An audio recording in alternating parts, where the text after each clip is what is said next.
오늘은 저희들 종려주일로 지켜드립니다. 종려주일이라고 하는 것은 우리 예수님께서 십자가 지시기 위해서 예루살렘 성에 입성하신 날을 기념하는 주일입니다. 예수님의 그 공생의 기간 중에 총 3번 예루살렘 성에 입성했다고 그렇게 여겨지는데, 마지막 3번째는 그 앞에 있는 2번하고는 좀 분위기가 다릅니다. 앞에 2번은 이스라엘 절기를 맞이해서, 그리고 이스라엘의 모든 남자들이 예루살렘 성을 찾아가는 그런 일들이 있었는데, 예수님도 이제 그런 절기를 맞이해서 그렇게 성전을 찾으셨습니다. 그런데 이 3번째이자 마지막 방문은 그 목적이 예수님께서 십자가 지시기 위해서, 그리고 자기 몸을 하나님께 드리는 제물이 되기 위해서 성에 들어간 사건이었습니다. 그런 예수님의 소식을 이미 들어서 많은 사람들이 예수님을 구약에 예언된 메시아로 여기면서 이제 성 앞에 나와가지고 예수님을 맞이합니다. 그때 예수님은 스가랴 선지자의 예언처럼 어린 나귀 새끼를 타고 성 안으로 들어가시고, 많은 군중들이 나와가지고 환호하는데 손에 종려나무 가지를 흔들면서 호산나 호산나 다윗의 자손이여, 호산나 우리를 구원하소서 하면서 예수님을 맞이했습니다. 그런 분위기라면 사람들이 이 예수님을 메시아라고 여기는 것이 틀림이 없었고, 그리고 예수님을 끝까지 따라갈 수 있는 사람이라고 여겨졌었습니다. 그런데 불과 며칠이 지나지 않아서 이 호산나를 외치던 군중들의 외침은 예수님을 십자가에 못 박으라고 외치는 그런 외침으로 바뀌게 되었고, 예수님은 그들의 요청에 의해서 십자가에 달려 죽게 됐습니다. 여러분, 어떻게 그런 일이 있을 수 있겠어요? 주님이 오실 때는 주님이 왕이시라고, 주님이 메시아라고, 주님이 구원자라고 그렇게 환호했던 사람들이 며칠 지나지 않아서 십자가에 죽이라고 어떻게 그렇게 바뀔 수가 있겠냐 말입니다. 이러한 종려주의를 맞이하면서 이제 고난주간이 시작이 되는 거예요. 이때에 우리의 신앙을 다시 한번 돌아보는 것이 상당히 중요하다고 생각합니다. 혹시 우리도 호산나를 외치면서 모여들었던 군중들과 같은 무리는 아닐까? 아니면 끝까지 예수님을 따라가는 제자의 삶을 살아가고 있는가? 우리도 주님 앞에서 찬양하고 예배하고 뜨겁게 그분을 높여드리지만, 시간이 지나면 우리의 마음이 식어지고 감정도 식어지고 조금씩 예수님과 멀어졌던 우리의 마음은 없었는가를 한번 돌아보는 아주 중요한 시간인 것입니다. 그러면 여러분, 왜 그들이 예수님을 버렸을까요? 첫째, 그들에게는 애당초 잘못된 기대가 있었어요. 그들이 생각하는 메시아와 예수님의 사역이 좀 달랐습니다. 두 번째, 그들에게는 하나님의 깊은 뜻을 헤아릴 수 있는 영성의 깊이가 없었습니다. 마치 바람에 나는 겨와 같이 분위기에 따라서, 시류에 따라서 몰려다녔던 무리에 지나지 않았습니다. 자, 성경은 무리와 제자를 항상 구별합니다. 그렇게 예수님이 십자가에서 돌아가신 후에 놀라운 일이 벌어지게 되어, 그분이 부활하신 것입니다. 그리고 승천하시면서 약속하신 성령이 오순절날 마가의 다락방에 임하면서 최초의 교회가 시작이 됐어요. 이 처음 교회의 성도들은 호산나를 외치던 그 무리들과는 달랐습니다. 그들은 깊은 영성을 가지고 예수님을 따르는 진정한 제자가 되어서 초대교회를 반석 위에 세워놓았습니다. 그 처음 교회를 오늘 본문에서 이렇게 이야기하고 있어요. 자, 46절 말씀을 보십시오. 46절, 자, 시작. 날마다 마음을 같이하여 성전에 모이기를 힘쓰고 집에서 떡을 떼며 기쁨과 순전한 마음으로 음식을 먹고, 이렇게 이야기해요. 자, 초대교회의 성도들은 주일이면 성전에 모여가지고 예배를 하나님 앞에 드리고, 또한 가정을 중심으로 함께 모여서 예배를 드렸어요. 자, 여기서 중요한 것이 가정이 신앙생활의 중심이 되었다는 것입니다. 자, 다시 한번, 가정이 신앙생활의 중심이 되었다. 여러분, 가정이 새로워지지 아니하고 진정한 그리스도인이 되기 어려워요. 진정한 제자의 삶은 가정으로부터 이루어지게 되는 것입니다. 왜? 가장 중요한 것이니까. 오늘 종려주의를 맞이해서 예수님 주위를 멀찍이서 따라다니던 군중과 무리가 아니라 예수님과 삶을 함께하는 그 진정한 제자가 되기 위해서 우리의 삶을 한번 돌아보고자 할 때 저는 저와 여러분들의 가정을 한번 돌아볼 필요가 있다고 생각합니다. 자, 우리 가정에서 예수님을 따르는 제자의 삶이 어떻게 이루어질 수가 있을까요? 첫째로 우리 가정에 예수님을 모셔야 됩니다. 저와 여러분들의 가정에 예수님을 모셔야 돼요. 사실 주일의 교회에서 한 번 예배를 드리는 것만으로 우리가 진정한 그리스도인으로 살기가 좀 어렵습니다. 물론 이 예배가 중요한 것은 사실이지만, 예배 시간에 받은 이 은혜를 가지고 한 주간 우리가 살아야 되는 것도 사실이지만, 이것만으로는 부족한 것입니다. 우리의 나머지 6일 거의 대부분의 시간을 우리는 가정에서 보내요. 그러므로 여러분의 가정에 예수님을 모시고 그곳에 하나님의 임재가 임하는 장소가 되지 않는다면 우리의 내면까지도 진정으로 변화되는 삶을 기대하기가 좀 어렵다는 것입니다. 자, 생각해 보십시오. 오늘 예수님이 여러분의 가정에 예고 없이 방문하셔서 노크를 하신다면, 자, 똑똑똑 두드리는 거예요. 봤더니 예수님이세요. 자, 그러면 여러분 어떻게 하실 것입니까? 아, 예수님 예고 없이 이렇게 갑자기 오시면 어떻게 하십니까? 하고 당황할 거예요? 아니면 아이고 잠깐만 기다리세요 하고 집안에 있는 이것저것 물건을 치우려고 애쓰실 것입니까? 아니, 이러한 상황 자체가 전제가 잘못된 거예요. 왜?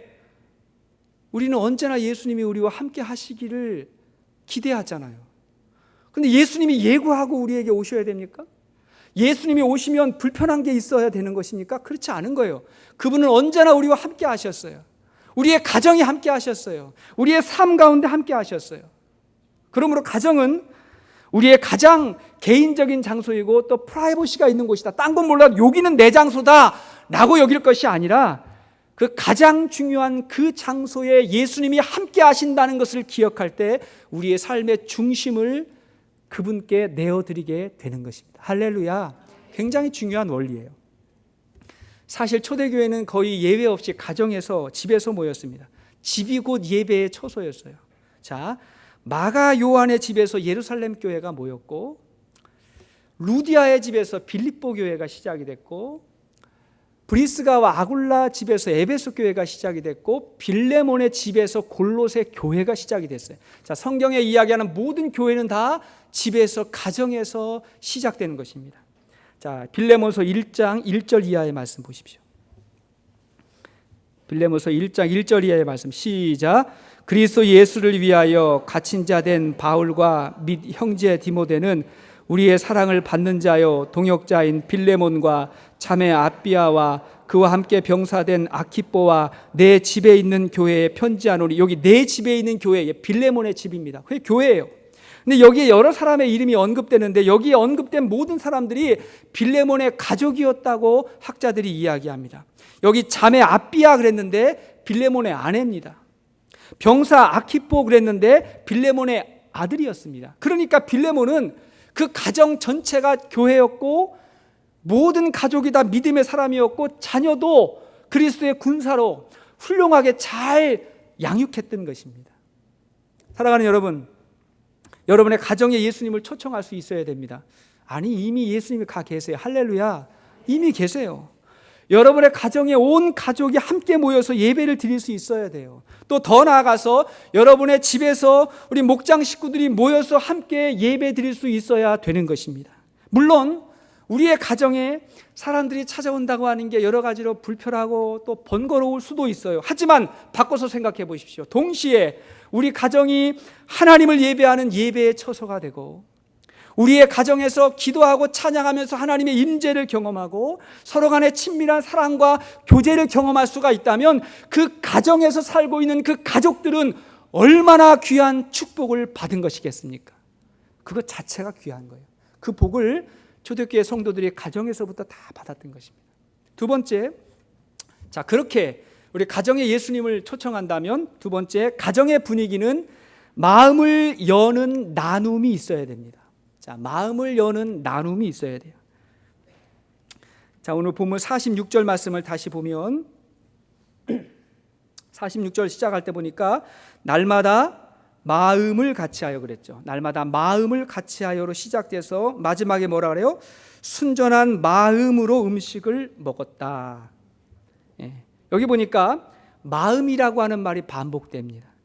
초대교회 성도들은 서로 마음을 합해서 마음을 함께함으로 세상을 승리했던 것입니다. 그리고 그 마음을 같이 할 때 필요한 것이 뭐였다고요? 음식을 함께 먹었다. 여러분, 가족을 식구라 그러잖아요. 식구라는 뜻이 뭐라고요? 음식을 함께 먹는 사람.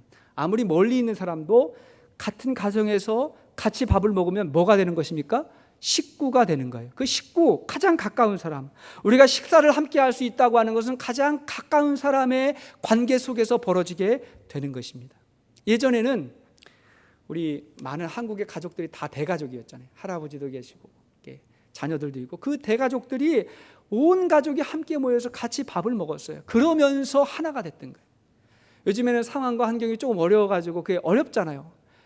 어렵잖아요. 그래서 조금 마음이 흩어져 있는 게 아닐까, 그런 생각을 해보는 것이죠. 마찬가지로 우리 믿음의 공동체가 가정에서, 목장에서 함께 모여 음식을 나누고 삶을 나눈다는 것은 대단히 중요한 거예요. 그때마다 마음과 마음이 하나가 되는 것입니다.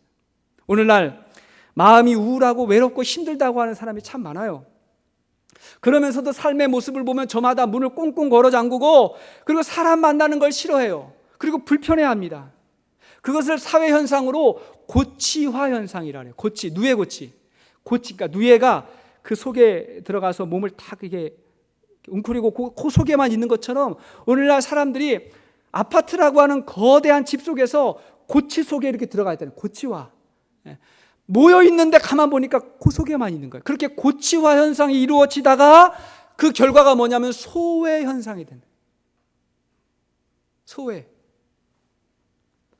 집이 가장 좋고 편안한 곳인데 집에만 머물러 있다 보니까 마음으로 영적으로 병들어가는 것입니다. 이게 현대사회의 문제예요. 그래서 여러분, 제가 몇 차례 말씀드렸는데 한국의 천당 밑이 어디라고요? 분당이라고. 하여튼 뭐 대한민국의 부자들 거기 많다면, 아파트 좋은 게 많고 집도 좋은 게 많고. 요즘 아파트는요 완전 무슨 철통 보안이에요. 못 들어가요. 그 집 입구부터 그냥 막 다 비밀번호 눌러야 되고 막 그냥, 하여튼 아무나 못 들어가요. 그런 속에 다 갇혀가지고 그 속에 고치가 돼가지고 그 속에서 자기만의 공간을 만들고 사는데 우울한 거예요. 그래서 우울증 환자가 어디에 제일 많다고요? 분당 밑, 죄송합니다. 천당 밑에 분당. 자살하는 사람도 어디가 제일 많다고요? 천당 밑에 분당. 아이러니한 것은 기독교인 비율이 한국에서 어디가 제일 많다고요? 분당. 왜 그런 거예요? 소통이 안 되는 거예요. 마음과 마음을 열지 않는 거예요. 그리고 편리하고 편안한 것만 생각하면서 그래도 교회는 가야 되기 때문에 가는 것입니다.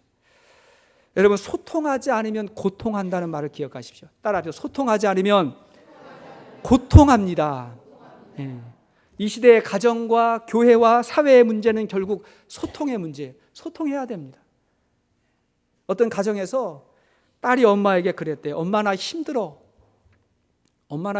이렇게 말했대요. 그러자 엄마가 이렇게 이야기하는 거예요. 너만 힘드냐?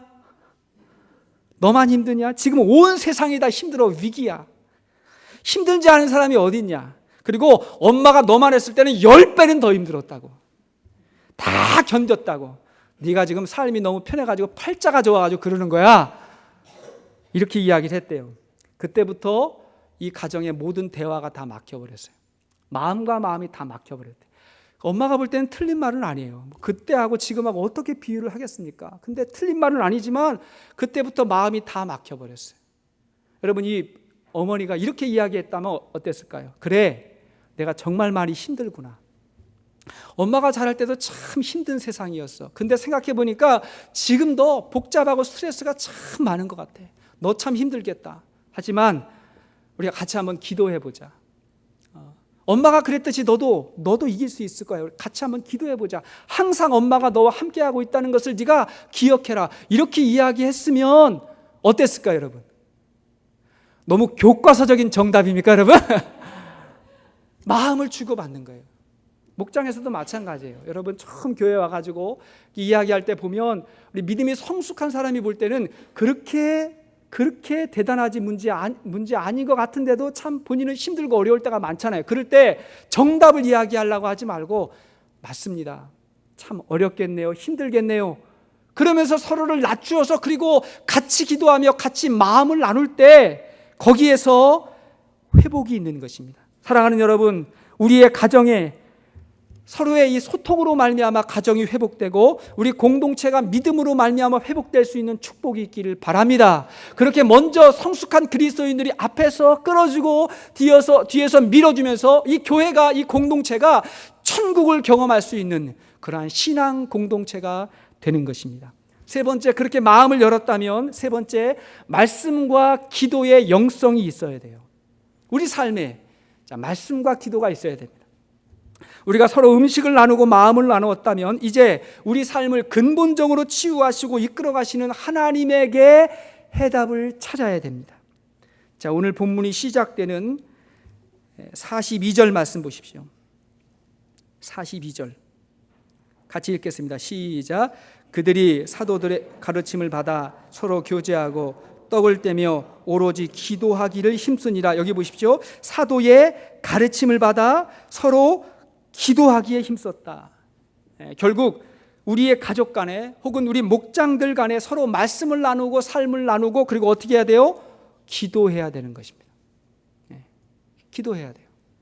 여러분, 자녀들이 있는 가정, 자녀들이 있는 부모님들은 주일날 예배를 마치고 집으로 돌아갈 때 저녁에 잠자리에 들기 전에 아니면 저녁 식사할 때 언제라도 자녀들하고 꼭 오늘 교회에서 무엇을 배웠는지를 물으십시오. 오늘 어떻게 예배 드렸니? 오늘 예배 시간에 무엇을 배웠냐고 꼭 물으십시오. 그리고 자녀들이 어떻게 이야기하는지를 들어요. 듣고 그리고 부모님의 영성을 가지고 한 번 더 교육해 주는 거예요. 그리고 그 기도 제목 가지고 한 번 더 기도해 주는 것입니다. 그게 신앙교육이에요. 어디서 교육이 이루어진다고요?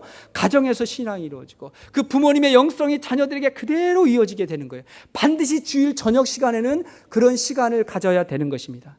뿐만 아니라 우리 성도님들도 주일날 혹은 주중에 우리 목장을 통해서 말씀을 점검하면서 함께 기도해야 되는 것입니다. 우리의 모임이 세상 모임과 다른 게 뭘까요? 세상 모임을 가도 넋두리도 있고 불평과 불만도 있고 푸념도 있고 여러 가지 있어요. 있는데 그러나 그곳에 진리가 없고 믿음이 없고 소망이 없어요. 그래서 모임이 끝나면 어때요? 마음이 허무한 거예요. 다 이야기는 했는데 답이 없어요. 그러니까 마음이 허무해요. 하지만 성도의 교제는, 이 목장의 모임은 피곤한 몸으로 왔지만 끝나고 나면 하나님이 주시는 힘과 그 다음에 능력과 소망으로 충만해지기 때문에 거기서 회복을 경험하게 되는, 답을 찾는 거예요. 하나님 앞으로도 한 걸음 나아가게 되는 것입니다. 그곳에 하나님의 말씀이 있고 기도의 영성이 있기 때문에 그런 것입니다. 항상 우리의 모임은 누구를 바라보고 끝나요?